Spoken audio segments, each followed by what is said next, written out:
Well, I think what we're really talking about here is discretionary trust as opposed to non-discretionary trust.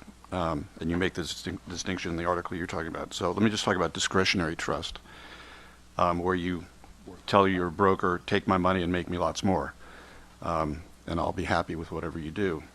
I think there are really three types of trust, at least that as I was thinking about this and on the basis of your article.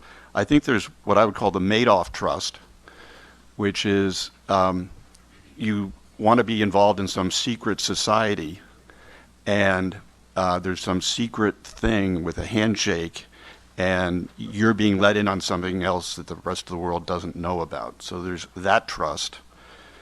Then there's what I'll call the Wells Fargo trust, which was repeated this week in the front page of the Wall Street Journal, the American Express trust, where it's a fabled institution where you're just assuming that it's been around for 100 years or more.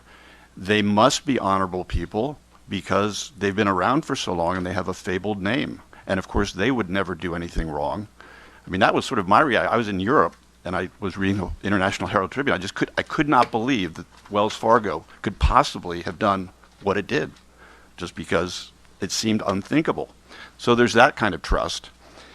And then there's the third type of trust, which I would call for lack of a better term, projection trust. In other words, once you make that decision that Seth is talking about, that you're sold to either give the money to David or to Seth or to whomever, then that act of giving that money to someone is a reflection of your own judgment. You've made that judgment that that person is trustworthy with your money. That is a huge psychological step. To then reverse that is very difficult, and it's hard to come to terms with you making that bad judgment about that other person. So I would say there are those three types of trust.